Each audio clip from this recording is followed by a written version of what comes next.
Okay, so now I'm looking at the course that has a few lessons, and again, I'm on the course show page, and do I really need to display the course name in the lesson name? Not really.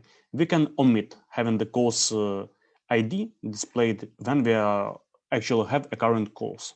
So we can go to our calendar, app, views, static pages, calendar partial, and we can say don't show course if we have add course present. So we will say unless add course dot present, then we will show the course ID.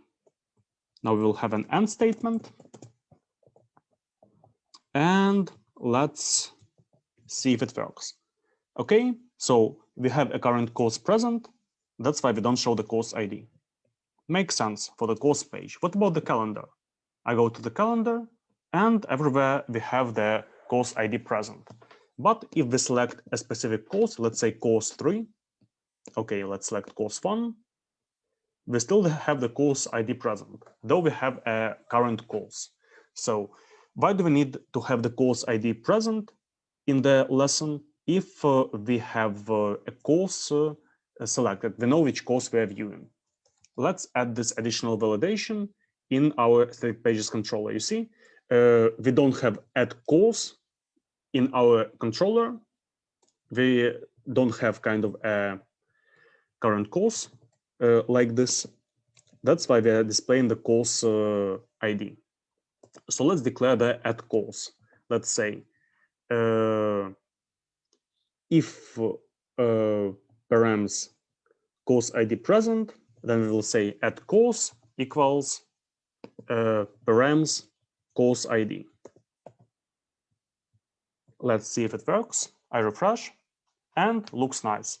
We are not displaying the course ID if we have the course ID present. If we do not have a course ID, we display the course ID. We can do the same for user and classroom. So we will display the classroom information, the classroom name, if we don't have a classroom present. Let's say add classroom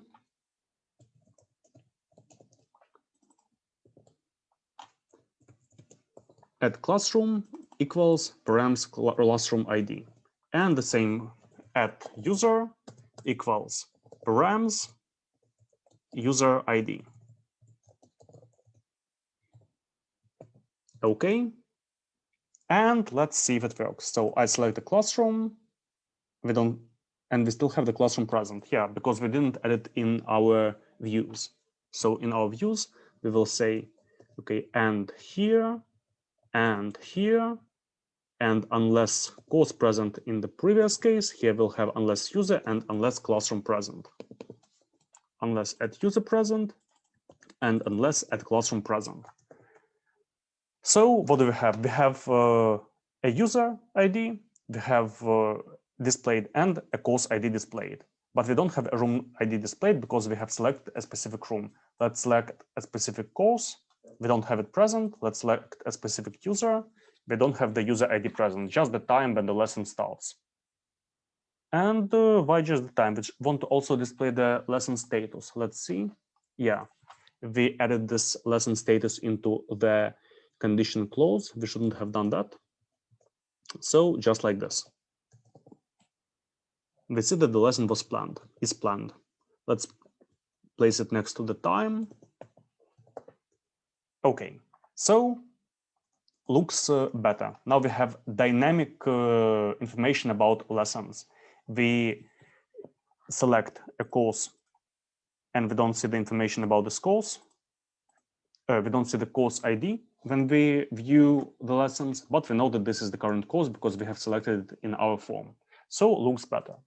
But now let's improve our controller slightly. And basically we don't have to have these inside of the conditions. We can move them out of the conditions. And we can just use them instead of params. So if add course present and course ID equals add course. again, if at classroom present, lesson equals lesson, classroom ID at classroom. And the same here. If at user is present, then user ID equals at user. So this way it will look more elegant. Okay, and nothing should have changed. Everything should work just as before. So looks generally nice to me. And what else can we do? You see in our calendar, we take user all, classroom all, course all. So first we load the controller, and already in the view, we are trying to load all the users, classrooms, and courses, and it's not correct. It would be better for us to load all the users, classrooms, and courses in the controller level. So here we can say add users equals user.all. The same with classrooms.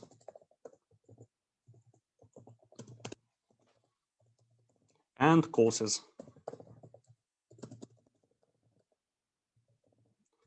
Okay.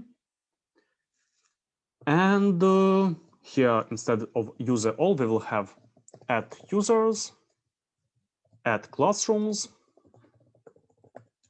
and add courses. Now we will update the second case where we have the else statement.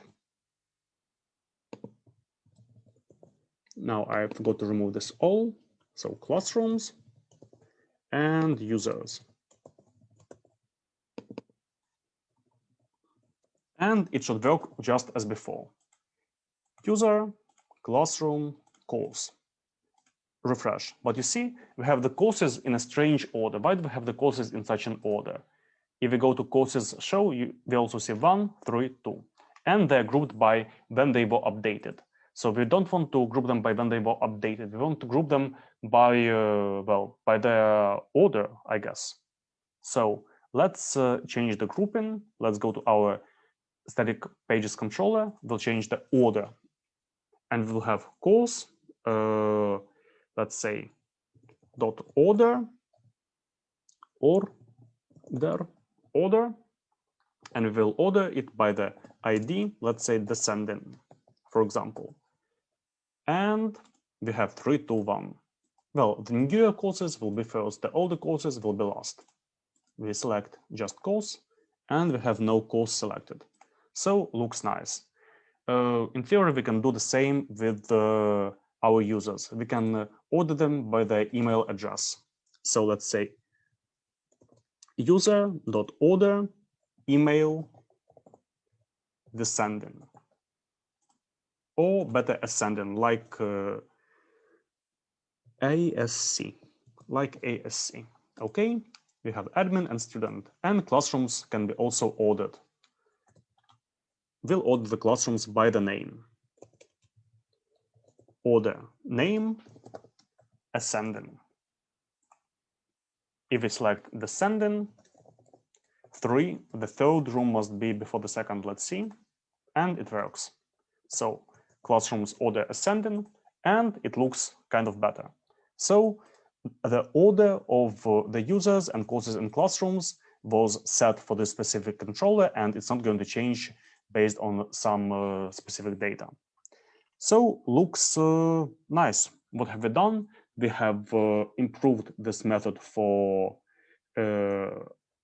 controller, the controller action for calendar, if to be precise, and we display only relevant data in the calendar. So if we have a current course, we just don't need to display the course ID once again. So makes sense to me. That's it.